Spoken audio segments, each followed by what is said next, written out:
and I'm Kevin Hoare, and I'm very pleased to have with us tonight the newly minted leader of the House Republican Caucus in Salem for the State House, Representative Jeff Helfrich, who's been on our show a number of times, but the first time as the leader of the Republicans in Salem.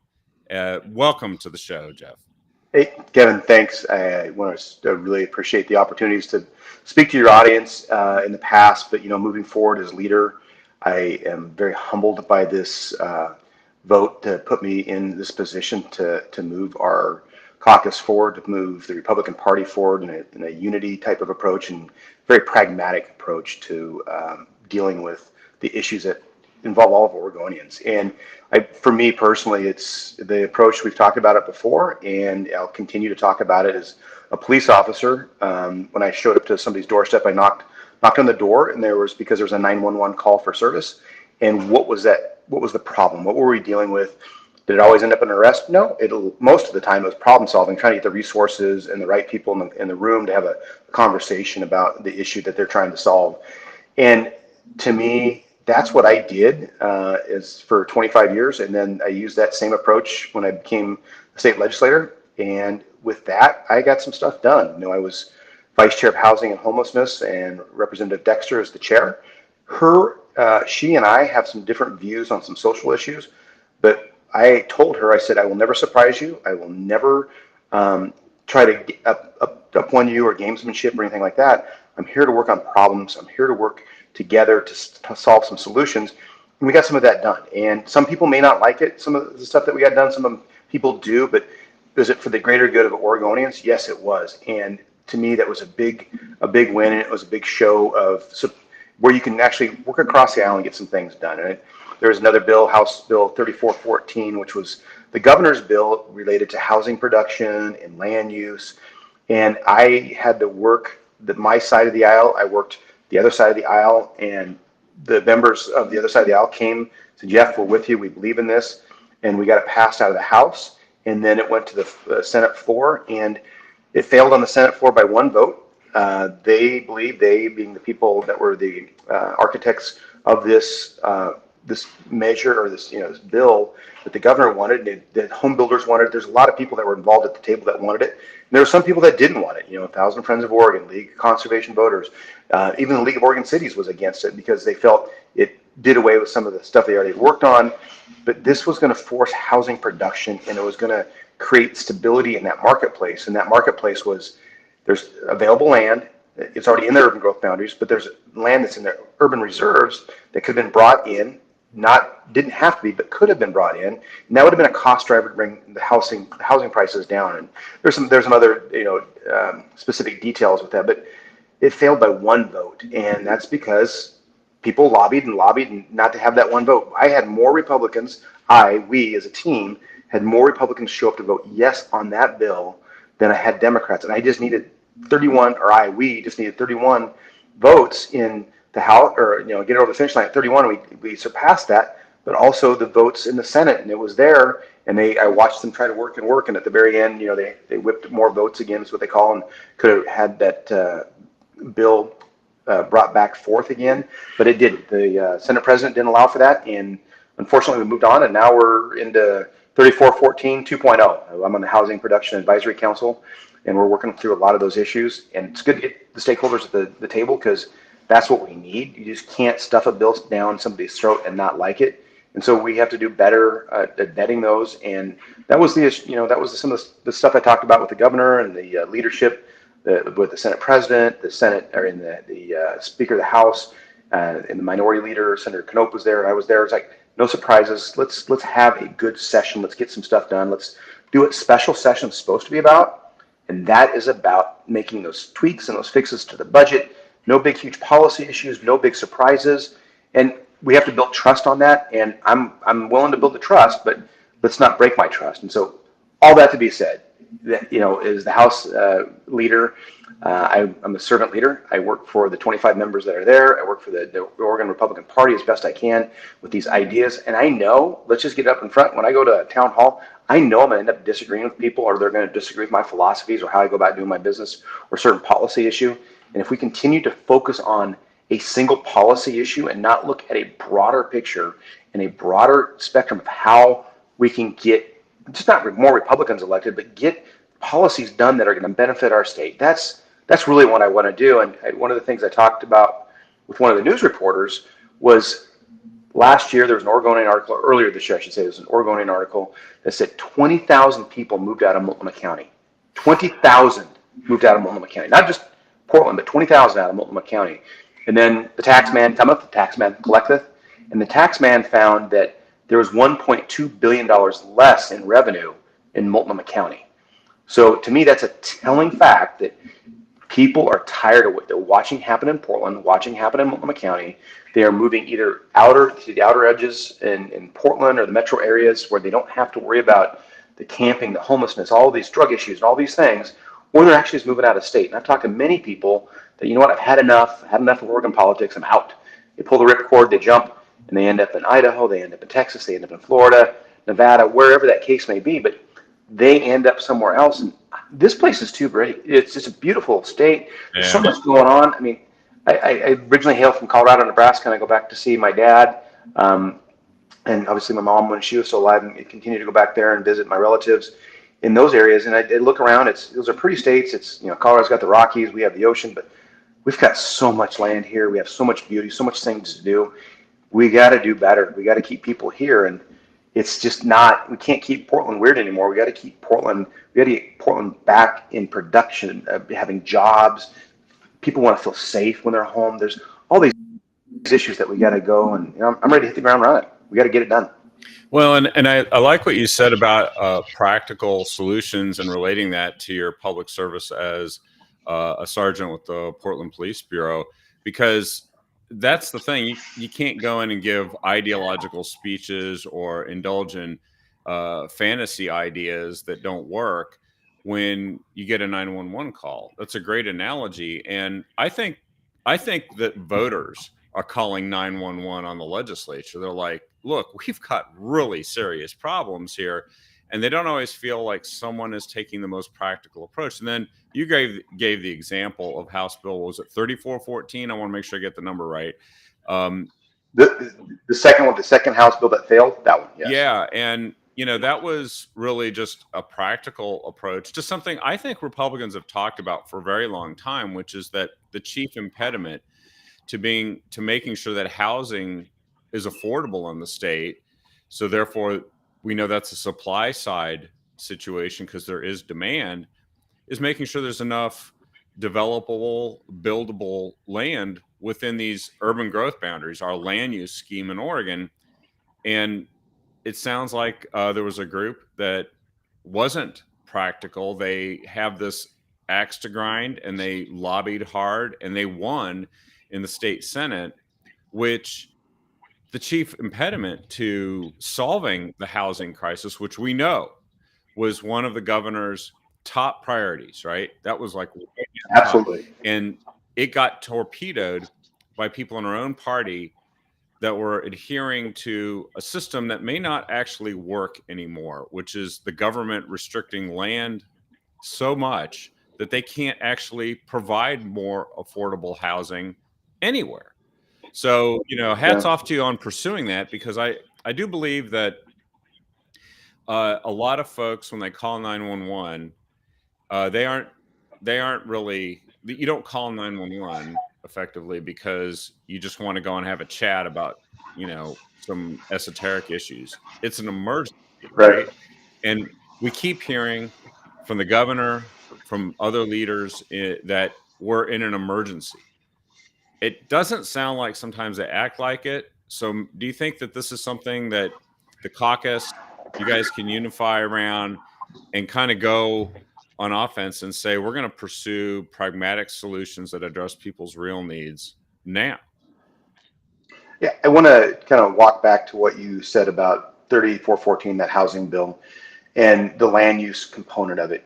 One of the things, you know, as a police officer, I knew economics, and I knew putting bad guys in jail and drugs and all those things like that.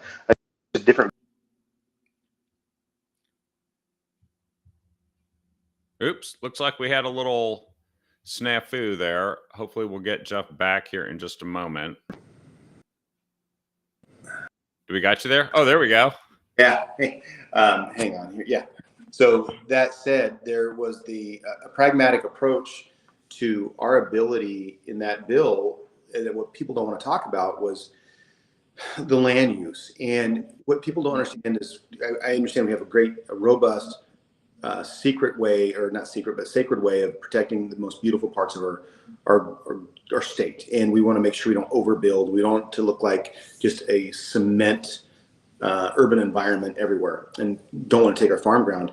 But I believe, for me, in my approach in that, and understanding the builders and the developers, what their issues was when you have these density requirements left by the city, and you actually have this ground that's available within the urban growth boundary that everybody says we have all these acres, but let's look at what those acres really are and what it really means. Those acres could be half of it on a side of a hill and the other half's low. And people don't do stuff for free. You volunteer your time, you go on the roadsides and pick up trash, you volunteer for different organizations or whatever that is.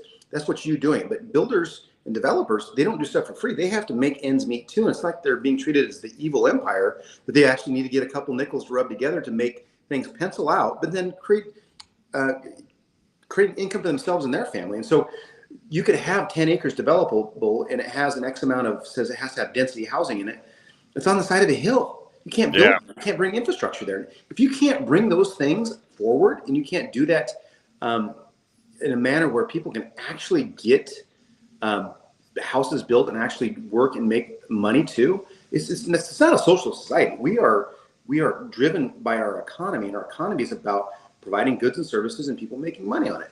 And that's the one thing I think we look at that we lose sight of. But also the other thing I think we lose sight of is, I was on 2 committees. There were 3 committees that were really important this year. Semiconductors, and I sat there day after day when we were in a committee meeting. Great, we're going to supersite a fab, which is the place where they would build the semiconductors. And then where are they going to house these people that come into work? Where's the labor force going to come from?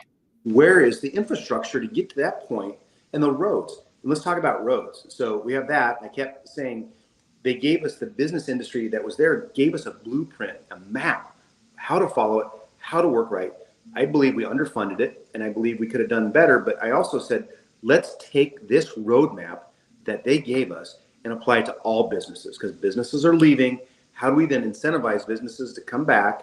And the businesses that are existing, how do we incentivize them to continue to push forward and build and invest in our community? And the last part of that conversation I was in was, I'm on the Joint Transportation Committee, and that Joint Transportation Committee had some big things in front of them. One of them was the Hood River Bridge, the other one was the Burnside Bridge, the Bridge of the Gods. But the one that was the most important one, that was the biggest, the fight came over, was the I-5 bridge, IBR, or I like to call it the Columbia River Crossing, because we have all these negotiations and we wasted a lot of money. And we're still in 2023 going into 24 trying to figure out, are we going to build it or not? Where's the money coming from? So we bonded $1 billion worth of bonds to help pay for this, to match what Washington did. So it shows Oregon and Washington are invested. To the federal government says, we are going to build this bridge. We put our money where our mouth is. Now we need the federal dollars to come in. But there were people that I sat in that committee with and outside that committee, and the people that testified, we need to, quote, right size this bridge. And right sizing the bridge to them meant, I said, oh, that's great. That's great. We extra lanes. As a police officer, I've been on that bridge when it's shaking and you got an accident, you got to divert traffic. We actually have a span lift and everybody's waiting, and the bridge is shut down. And how much commerce and dollars come over that bridge every day, coming from Seattle or come from California or all parts in between. That is a hub between, the northern border and the southern border. And there's all those things that go along I-5. And critical artery, we don't have that bridge and it's not available. And I said, right size it, let's make it bigger. Absolutely. Oh no, that's not what we meant. We need to right size it for transit, for walking and for biking, not very much vehicle traffic. Do you hear what you're saying? Do you know what that bridge actually means? And at the end of the day, that could be a national security issue. It's a national security concern. We have all that stuff going back and forth in all these parts, and things coming from Washington down to California and everything in between. That is a hub. It is a hub. And it's used at the national defense and the national, it's used at a variety of different levels. But come on, people, we got to we're going to invest in this. Let's be able to grow it. Not build what we need now, but let's build for what we need in the future. And there was people that were wanting no part of that. And you saw that quite a bit with the testimony. But then you saw the trade industry that wanted what they call project labor agreements versus the shops that were open shops. If you're a project labor agreement, you have to be a union shop. And if you're a non-union shop or open shop that may have pay higher wages, that have better benefits, they would be excluded from being a part of this unless their employees were part of this project labor agreement. It's like, wait a minute. And a lot of those businesses were minority-owned businesses that we're going to miss out on this. And this is going to be the highest prevailing wage ever in the state of Oregon to build this project. Everybody's going to get a slice of this pie and have something good come out of it. And we're going to get a good solid bridge. But I tell you what I saw there and all the negatives, it's like, why are we doing this? Why are we continuing to battle this battle and not sit here and do the right things for the right reasons? And that's the pragmatic approach. What's the right thing? What's the right reason? How do we get that consensus to move it forward? So every time you mention that, you describe that it's the government that seems to be getting in the way of solving the problem, which is ironic, and politics, right? Where it's other things that don't have to do with getting the job done that are actually preventing it from happening. Well, if you look at, I think it's in Michigan, the auto workers are looking at striking. Why are they striking? I read an article on this, and that article talked about the EV industry and the engines, the combustible engine, and all that stuff that's going to take away for these jobs. And they're going to actually make less cars that way, and the automation of the production line and all this stuff. Need less workers, right? It's less workers. Well, these workers, people want to work. They don't want to be retrained. They like what they're doing. They chose a profession. They want to move forward. And now all of a sudden we're changing the game. And we, the government, I mean, not me, the policymakers, whether it's at the national level or other places that are not part of the non-government organizations that are having so much influence in this policy decision, we got to stop that. And people ask, well, do you meet with so-and-so or with this organization? I will meet with everybody and have a conversation. And I will tell them, fundamentally, I disagree with what you're doing and how you're going about your business, but I'm going to have a meeting, at least listen to you, because that way I know where they're coming from. And then is there a way we can craft policy a little bit better? And those are the things that I don't, it's frustrating. It's that, again, pragmatic approach. How do I move this and how do I push it forward? Yeah. And I think there's some other issues where clearly the public is concerned. I mean, one thing about you don't live in Portland, but you did work in Portland and you kind of speak Portland, which is not true of everybody in the state legislature. And I'm not sure that some of the representatives that represent Portland seem to be entirely in touch with the problems that face Portland, but also now other cities. We've talked about Measure 110, right? Which well, that's a big hot button issue. Let's talk about that one if you want here in a minute. I'm good at that. Definitely, because and noteworthy is that that there's been a lot of conversation about, does it need to be repealed? Voters kind of feel that way according to the polling. And then they formed recently, it was a task force. Yes, they did. Fentanyl, right? Which I guess they're still trying to figure out that fentanyl's bad.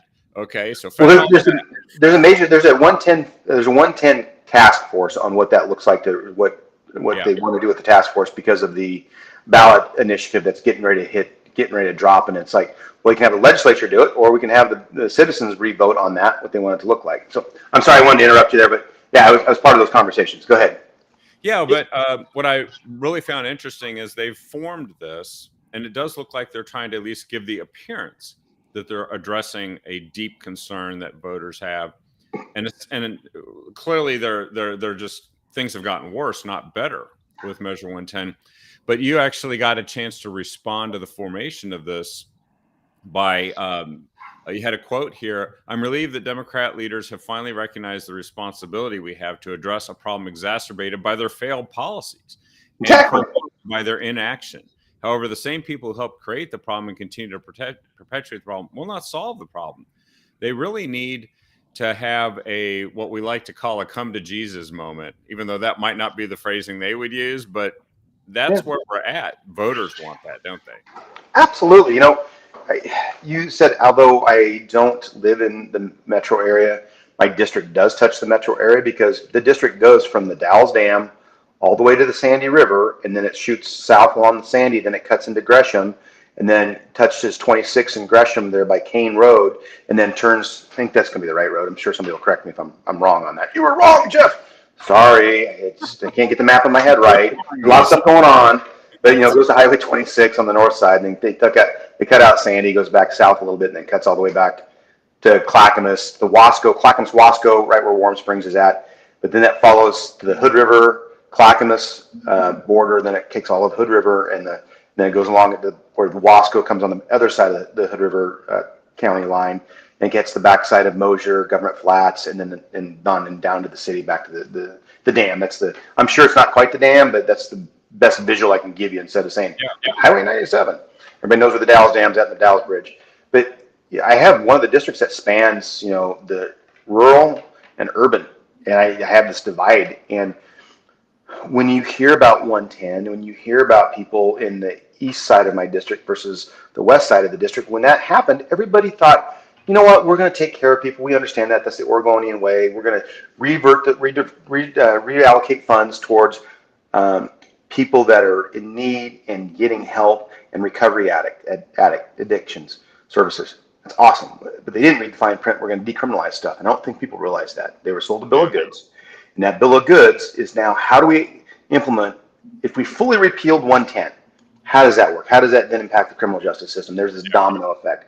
Do you repeal the portion of 110 that decriminalized possession of drugs, and then you keep the portion where you have the people that need help, those addiction recovery services? That's great. And there's this Oregon Recovers group that really wants to tax alcohol. They want to tax beer and wine. They tax them out. We want to tax people on a prohibition because we believe if we make it so expensive, they're not going to drink. There's a study that happened overseas in another country that they did the same thing, and they found out people weren't making good food choices because they'd rather drink than have quality food. That's going to create another epidemic. And now all of a sudden, that's an epidemic. This is an epidemic. Well, this sounds like it's just normal now. There's no crises being had. This is just the new world we operate in. So is it a new crisis, or is this because you're overusing all these descriptive words? How about we have a problem because it is a crisis? Well, okay, it's a crisis in the moment, maybe. Or is it actually, how do we fix this? Because if everything's a crisis, we're running around in crisis mode trying to fix stuff. Let's take a breath, take a step back. How do we fix the problem? And I think that's where things have gotten siloed. And, to the point of 110, that I saw that, I voted no. I'll say that on my ballot, I voted no. That I knew it was going to happen. And we've lost the side rails of holding people accountable. Mike Shrunk back in the day created drug court. And then if you went to drug court and you completed your drug rehabilitation, you got to go to was taken care of, and you went about your business and you became a productive member. Yeah, and then it went under Rod Hill, went to another level. It was always about the funding of that program and that drug court and all those things like that. But there was a consequence for the action. If you didn't do this A, B, and C, this is what happened, which was J, which is jail time or incarceration or adults in custody. However, we need to phrase that to make the people that sing it. It's not really nice to say that you're in custody. You're a criminal. Wait a minute. You did something bad, and that criminal behavior when it comes to the drug use perpetuates something else. Perpetuates more criminal activity when people are so addicted to this drug, whether it's fentanyl, the new meth, whatever's out there. Then they're going to go out and steal stuff. And they start stealing people's property, their cars, the catalytic converters. All this stuff impacts everyday Oregonians, and especially in the metro area. And is that why 20,000 people left? Is that why there's $1.2 billion gone out of the revenue? There's a dealership in the Dalles that has, I think you say, like $95,000 worth of catalytic converters were stolen over a year's time. $95,000. That is crazy. That's the Dalles, Oregon. There's a motorcycle shop on the other side, the same issues. Stuff getting stolen all the time. And people are tired of that. And it's just not a Portland thing. It's happened in the Dalles. It happens in Hood River. There's break-ins, more pursuits, more drug usage. You're seeing it everywhere. 110 has failed. We need to fix it. But my concern is we're going to have a task force, and as was said in the press release, the same people who perpetuated this problem aren't going to fix it. We had bills in place that we could have fixed this, but they ignored them. Why did we ignore the problem? And we're not going to fix it in short session. This is too big a policy thing. Yeah, it is big. It's a big policy thing. It's like trying to push climate change through a short session. What happened there? It didn't work. Redistricting. I don't know if that was short session or if that was a long session. But the one that comes to mind is climate change and all that during a short session. Like, you can't do that in short session. That's a big policy. We have to have the conversations now on what does that look like. And the legislature has an opportunity to fix it. Is the internal fortitude there to do that? And it has to be on both sides of the aisle. And it's the side of the aisle that I sit in has the fortitude to do it and roll your sleeves up and fix it. But it's my colleagues on the other side of the aisle. How can they do that? How are they going to message that? How are they know what's right. They know it's out of control. But who's bringing what tools to the table that we can all share and use? And you have to have accountability in this portion, I believe, to make this work. Yeah, accountability is a big word in this, because one of the things that the press release that the House Republican office put out about this, when they included your quote in response to the formation of this 10 and fentanyl, which I don't know why they mentioned fentanyl, because I mean there's several other drugs which are actually it's an epidemic. It's an epidemic. It's the cheapest one out there. I mean, but that is what people know. They hear so much on the news. Fentanyl related to fentanyl. You touch it, you breathe it. That's why that's part of this conversation, because this is the cheapest drug you can buy, and you can get in, and the way it changes your brain and how the chemicals get switched around and how you think. It's not progressive like methamphetamines was, when you would use it so much that you start to see the meth mouth, the teeth, and all that other stuff that you could really see in the sores. This is like lightning quick. 1 or 2 doses, and your mind is not what it was pre-fentanyl ingestion. Yeah, it's being woven into all the other drugs now too, which is a problem. But this quote that you had said, Measure 110, since its implementation, overdoses rose 61% compared to 13% nationally. So right there, it's like everybody wants to say, well, it's bad everywhere. That's usually the defense. It's like, it's getting worse. It's bad everywhere. Fentanyl's a problem everywhere. Yeah, but in Oregon, we have skyrocketed even compared to the rest of the country, which is up. And there's always these studies and these things that come out. It has nothing to do with, well, we obviously have to go back to the drawing boards on that part of Measure 110. And I'm concerned, and I know I hear this from a lot of folks. One of the folks that goes out there and talks to people who are drug addicted and homeless, which it seems to be the first problem is their chief problem, and the lack of a dwelling is not the top issue that they're facing on the streets of Portland, ultimately, is a harm reduction. They had this whole controversy in Multnomah County. They were sitting on tens of millions of dollars, and they couldn't seem to fund the largest recovery facility in the state until it came down to the moment when that literally was going to have to shut down. That's Bybee Lakes. I'm sure you're familiar with it and have heard of it.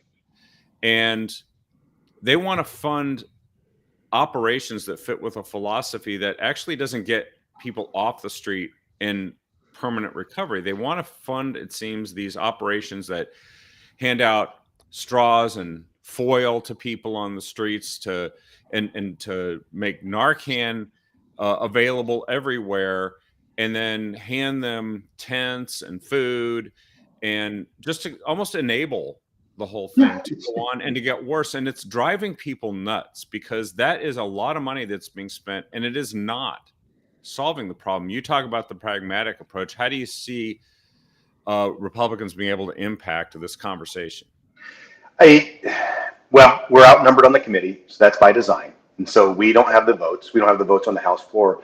But I think if we get our message out as the leader, if I'm able to get our message out to the House Republican caucus and get that moving forward and get everybody on board with that, I would love to say let's repeal and get it done. I don't think we can get there at a point right now. But do we work in conjunction? Is there the ability to have impact on what this ballot measure looks like? Because I've been talking to some people who are like, this is not a bad approach. This could get us there. There's always rooms for improvement.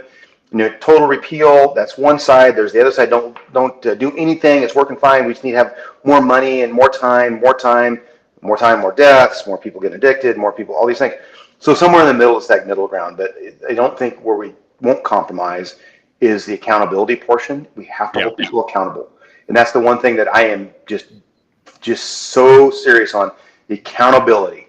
Let's help people that need it. But you know what? We got to hold people accountable, because they're not going to get the help if they're not forced to, or they're not incentivized to do that. And you have to incentivize people not to do stuff. And Should we incentivize people not to do bad behavior? It should just be inherent. Like, I probably shouldn't do that. It's not good for me.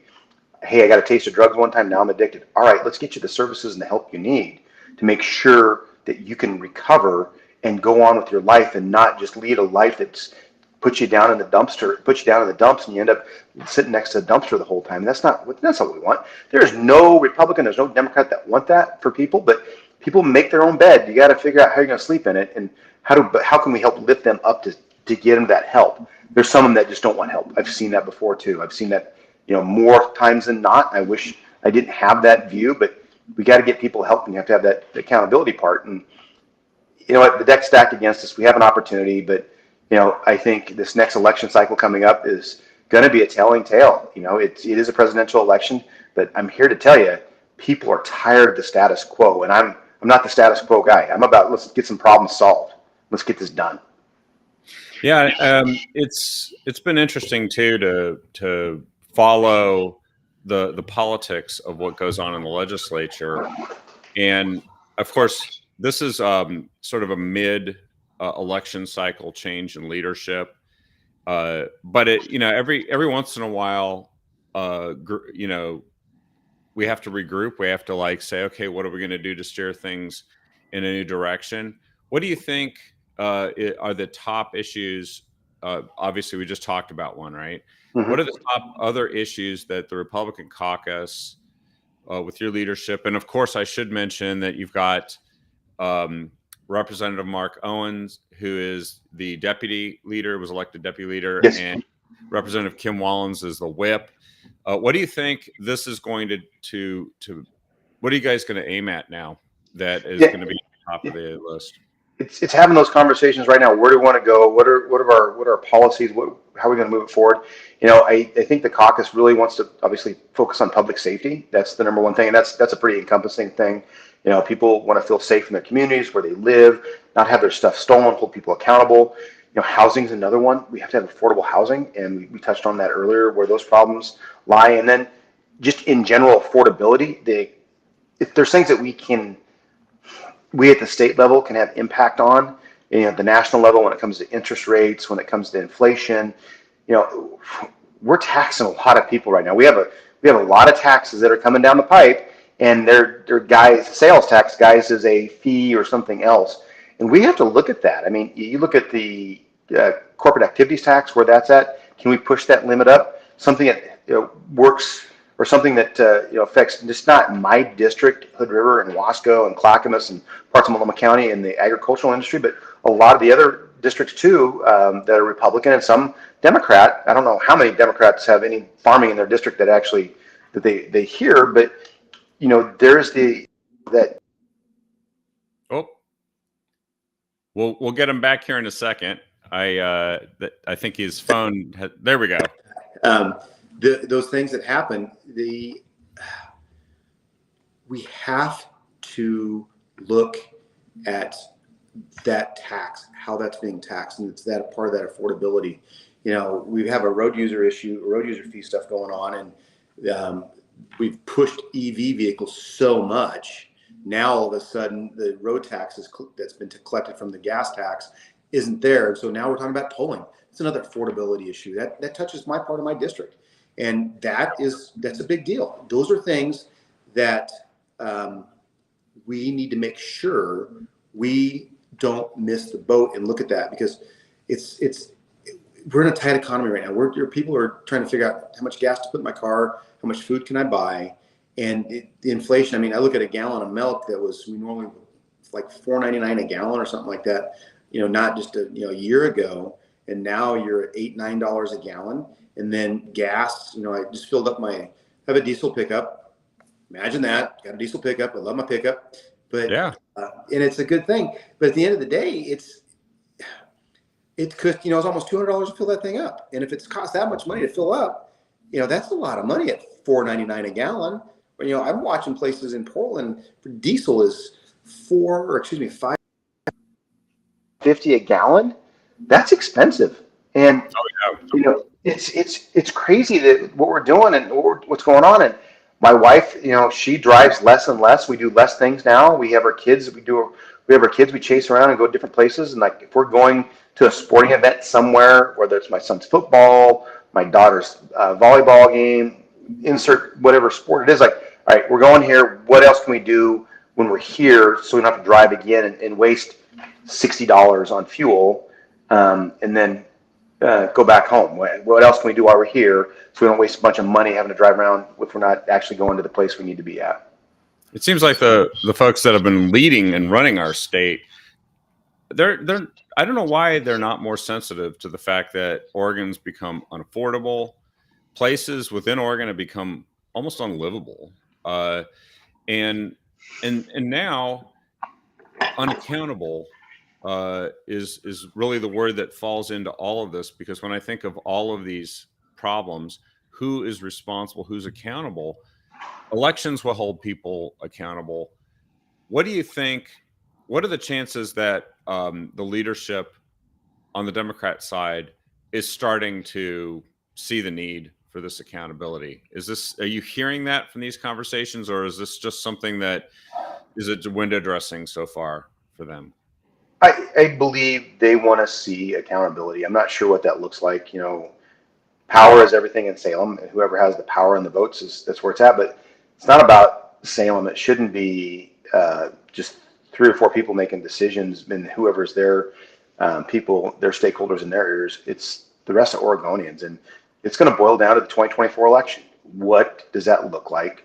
Who is going to be in charge? Can we get closer to even? Can we get to 30? Can we get to 31? I don't know. I don't want to make promises. I haven't seen all the raw numbers and see where the wins we could pick up and what that would look like. But I do know we hold what we have and we make some gains. If we make some gains this time, in the next go around we make some more gains, and that I think then pushes the needle to more of the middle and not to an extreme one way or to the other. Because we've seen the pendulum swing all the way one way, and we've seen what happens when it goes the other way. And my approach is, how do we work together getting things done? I've said that it's not a campaign slogan. It's about how can I help all of Oregonians work for you and get some stuff across the finish line. And I said it earlier, when the town hall's where it's at, I know we're not going to agree on everything, but let's work within the areas that we can agree on and get that moving forward. Affordability, housing, 110 is an issue. Everybody knows it. It's not the big elephant in the room. It's there, and we know about it, but people downplay it. And it's like, come on, people, let's fix the problems instead of talking about it. There's a lot of talk. Let's get some stuff done. Well, in the last legislative session seemed to suffer a bit from really hyper-partisan political agenda that have been prioritized over many of the practical solutions. And that really tainted that session. And it certainly led to what we saw on the Senate side, the walkout there. But the one person that I just don't hear the name of very often is Governor Kotek, who obviously understands the legislature because she was the speaker for 10 years. Right. And then I saw an interesting story this morning. It was actually from yesterday, where Governor Kotek posted, she says, "Today I'm thinking about all the Oregonians recovering from problem gambling. Treatment and counseling is available to any Oregonian who needs it free to charge." And I understand, that's like a nice public service thing. But one person replied to this, "That's what you're thinking about today? I can think of 15 other issues more pressing for Oregonians right now, like fentanyl, inflation, gas prices, girls getting beat up in the hallways in Tigert schools. But thanks for sharing it." And then another post talked about how this seemed to be a distraction, a deflection. Don't we have to get leadership from the top and kind of demand that the governor start to lead? It's a bully pulpit, right? She could lead dialogue. She could actually move the needle and make it easier for you guys where there is common ground to get the ball across the finish line there, right? Right. And, I talked to the governor, I think it was Thursday or Friday, I believe it was. And she's not lost on her where these things are at, but she's the governor and she's trying to stay in her role as executor and let the House and the Senate, the legislative branches, the lawmakers come up with policies and trying to weigh in one way or the other. She understands that's not her role to do that. But she does recognize these issues. We talked about 110 and the task force and the makeup and all these, how do we fix it? How do we get better? So those conversations, she is having those conversations. And I think she's listening on housing too. Those housing questions are there, and she's the housing HPAC, Housing Production Advisory Council that I'm on. So she's hearing it, and I talked to her personally when she came to the district several months ago when it was about housing and homelessness, but she was there for one of the nonprofits, a food and shelter organization.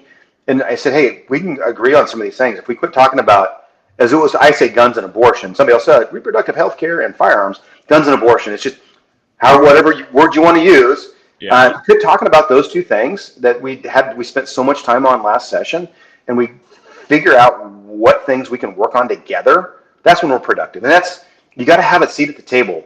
You have to be willing to have that conversation and start it somewhere. And I've had that ability to start those conversations and just not walk away. It's like sit there and keep pushing through. And it's not about compromising values or things or ideas. It's about what's going to work the best. And everybody comes into a meeting with their preconceived notion of what's going on and how we're going about doing our business. This is the way it's been, or this is the way we're going to do it. Nope, we can't do it the same way, because if we're doing it the same way, we're getting the same results, and that's the definition of insanity.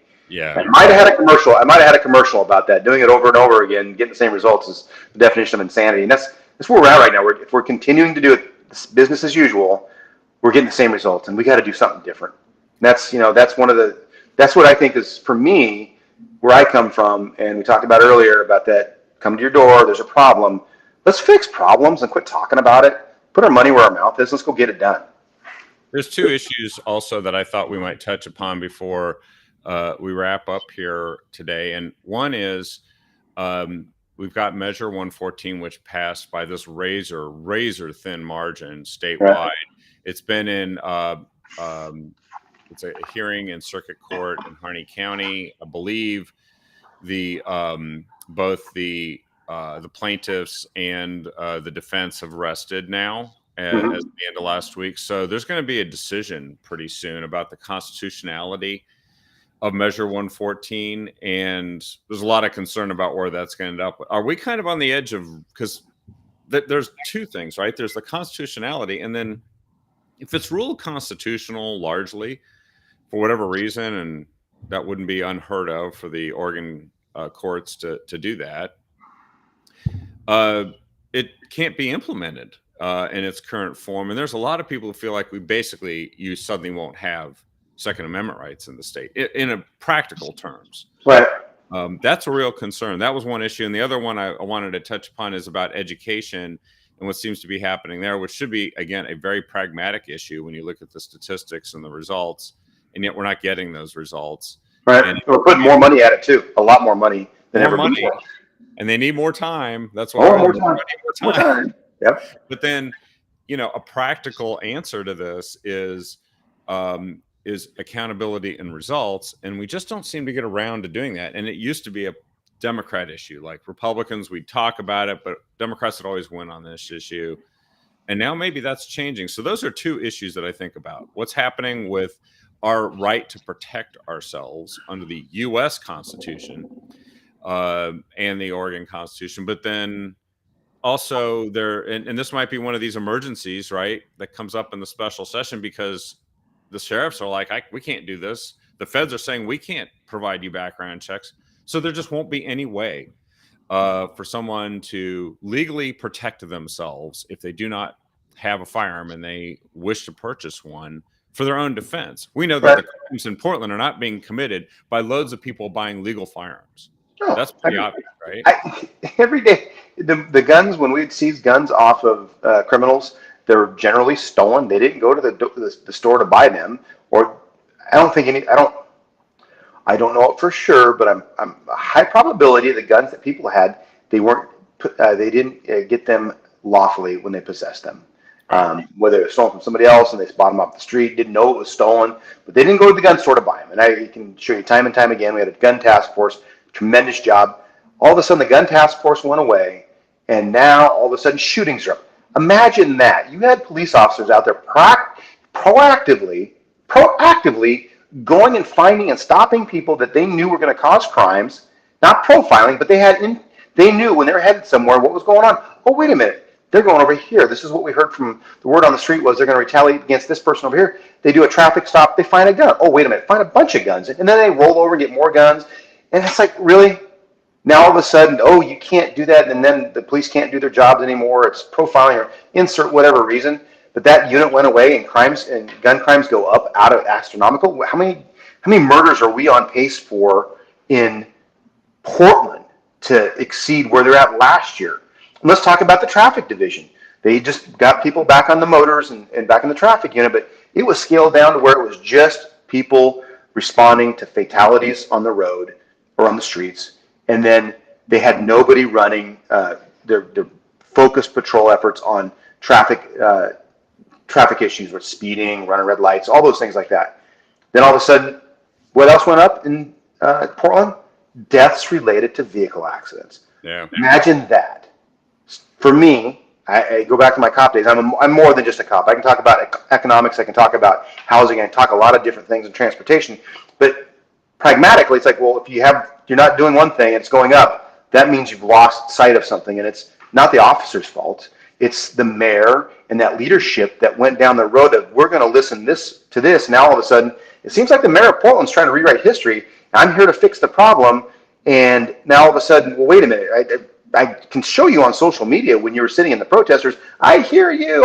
He's having this George Bush moment. I was like, would you knock that off? You stop.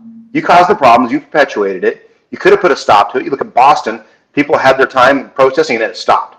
The police came in and stopped it, and the city didn't burn in Boston. But it burned in Portland for how many days? Now officers don't want to work there. Officers don't want to work there. People are leaving. So there's that part. So there's that portion of that. When it comes to public safety, we talked about one of the things working for it. It's just not Portland. It's everywhere's having issues hiring people. But the other part, when it comes to school, it's like, what is school supposed to do? We believe when I was there, reading, writing, arithmetic, and then you did have your health class, and you had the health nurse. They could help you with stuff. You got the boo-boo, what was going on, or you saw something. I never, I grew up with both parents. It wasn't a separate home or anything like some of my friends had. And there were those things that were abused, but you never knew about it. But now you're an adult, you see all this stuff. It's like, what do we want our schools to look like? What do we want them to teach? The basics. And then if we have all these added services that are going in here, then you fund those too. But you just can't fund it all and think they're going to take care of it all. Let's get our foundation solid and then build it up to what we want to see our schools. And let's get academics. Let's hold accountability. Not everybody's going to get a diploma if you don't work hard. You got to get your grades up. My son, he struggles with spelling right now. What do I do at night? Sit with him. We go over his spelling words. We go to read books. You have to have involvement too. Well, Jeff, not all homes have the ability to have two parents in the home or have a parent to listen. Like my mom and dad did it for me, and they both worked 2 jobs, if not 3 at one point in time, to make sure I could read, write, and do things. And it's not a privilege thing. I came from a home that didn't have a lot of money, and I understand those issues. Not to some of the issues where people are living in cars. I will not ever understand not knowing where my next meal is going to come from. But I wasn't given the silver spoon. I worked hard every day to get where I'm at today. Yeah, and I think a lot of these problems that we're talking about, there is a nexus with the stuff that has happened with Measure 110, because you're talking about families that are struggling and having problems. Multnomah County just paid for a bunch of kits for the city of Portland to hand out to kids for disposing of old prescription drugs and also fentanyl and so on. And it's just like, are the kids able to read? I mean, really, can they graduate from high school? And let kids be kids. Let them go have fun.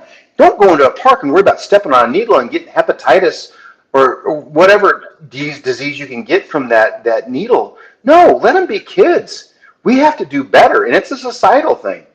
I remember when Portland got here in '92 and watched it grow and flourish, and then it took a nosedive. And that nosedive started during the Occupy events and the protesters and how it just grew and grew.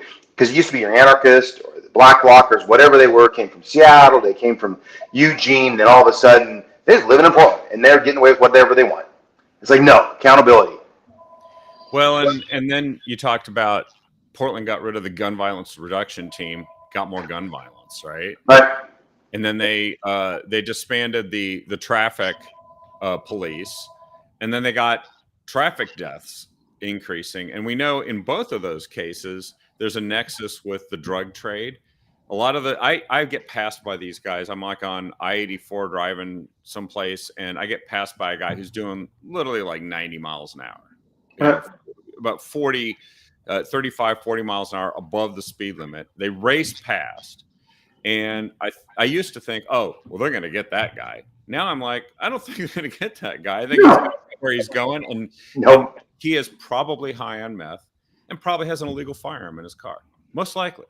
There's a likelihood. Yeah. I mean, maybe not even high on meth. Maybe just drunk. Yeah, that too. You know, that's why they call it driving while under the influence of intoxicants, DUII.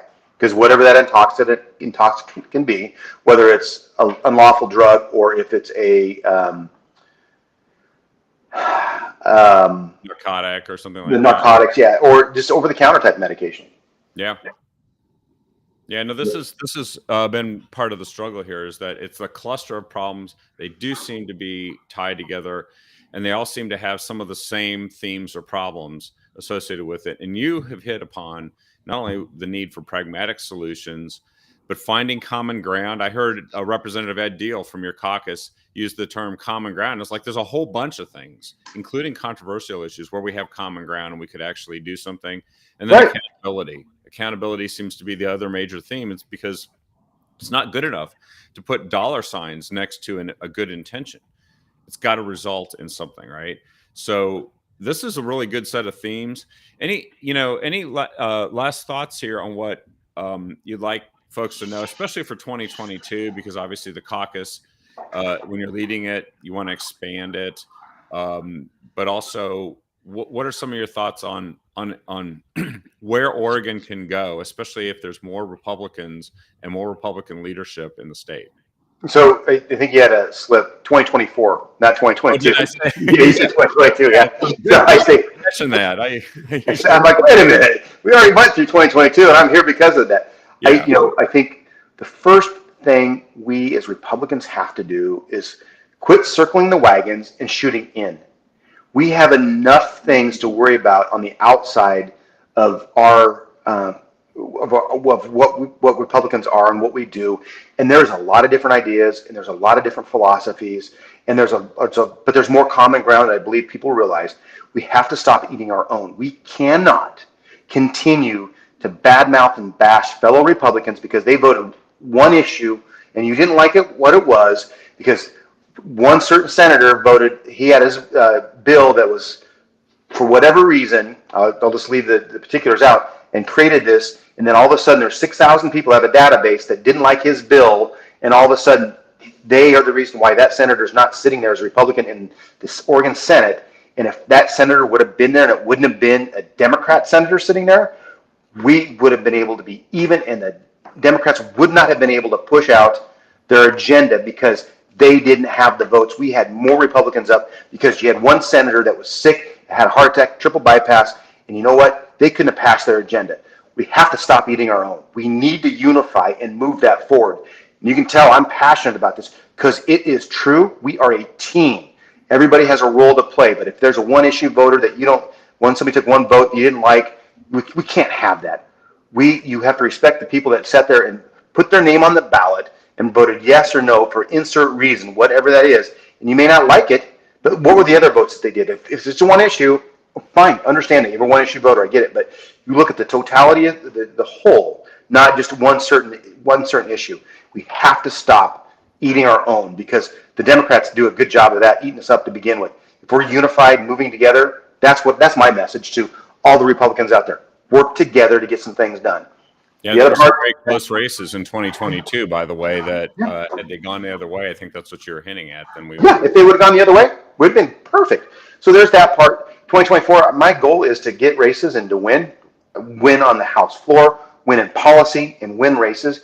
We need to get back in, if we can get to even or the majority, we get to govern and set an agenda and move it forward. But it's not going to be stuffing everything down everybody's throat because Oregonians don't want that. We're more purple than, there's red parts of the district, blue parts of the district. There's a lot of stuff that's purple in between where I have that space that I work well and can navigate in. We have to do that. And the other part is, support our party, support your candidates. And I'm going to put a plug in, helpfortouroregon.com, donate. I need to show that the Democrats, we support the new leadership in Salem, we want to see Jeff return, and we want to see good people running the legislature that are listening to us. And so helpersfororegon.com, hit donate, all those things. We got to get this going and move it in the right direction. Well, thank you, Leader Helfrich. I get to say that now. It's different to hear, right? It's kind of cool. It is. It's very humbling. I'm going to be really, I've always asked, to step up and lead. I've done it when I was in the military and as a police officer and in politics, just putting your name on the ballot, filling out that thing, putting your name on the ballot, and oh boy, here we go. And you see your name in a statewide candidates booklet, voter's guide. That's kind of nerve-wracking to do that. There's some people that are Republicans that live in a safe R meeting district. Yeah, it's easy to do that. I put my name in there. Didn't have to put a yard sign up. I'm like, oh, okay. Well, I had to go knock a couple thousands of doors to get where I'm at now. And then there's these things that people in these deep blue districts that, maybe we could flip a couple of those districts that were people just so fed up with it. But I've embraced the leadership role. I never sought it out when I became the state rep. But people asked, and I stepped up and said, yes, I think I have something to offer. And everybody on our team, in the Oregon House of Representatives, Republican caucus, has a place on the team to move it forward. We just got to get that going. That's a great way to wrap up here tonight, because that's where we're heading. Again, helfrichfororegon.com. And folks, make sure that we do everything we can, not only to support our electeds, but also make sure there's more of them and help Leader Helfrich in that effort here in 2023 and 2024. Thank you again for joining us here tonight. Thanks, and good luck with everything, and come back Big breath. Doing later. I'm sure the drama continues as always. It's not drama. Every day's never surprised, always amazed. Let's just get some work done. Let's go to work. Sounds good. All right. Hey, thank you, Kevin. Take care. Thank you very much. And thanks everyone for watching. We will be back tomorrow night with another episode of The Captive Audience.